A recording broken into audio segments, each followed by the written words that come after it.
Steve is the president of Ally Building Solutions. You've introduced a new program called SPOC. Can you share with us how your builder clients are benefiting from the program?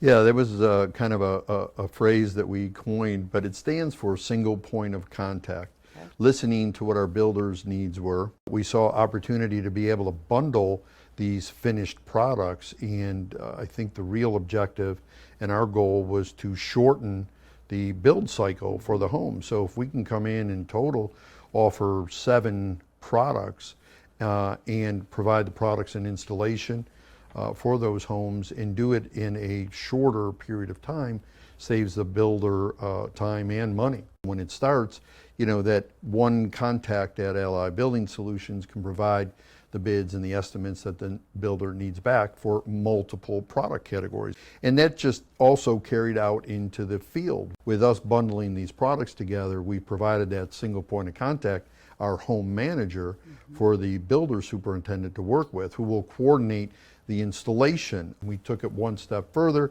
with the service and warranty department. Wow, that's really assisting at that critical end piece when everything's happening at one time. That's exactly right. We want to make sure that that builder gets that home back and ready for walkthrough and closing.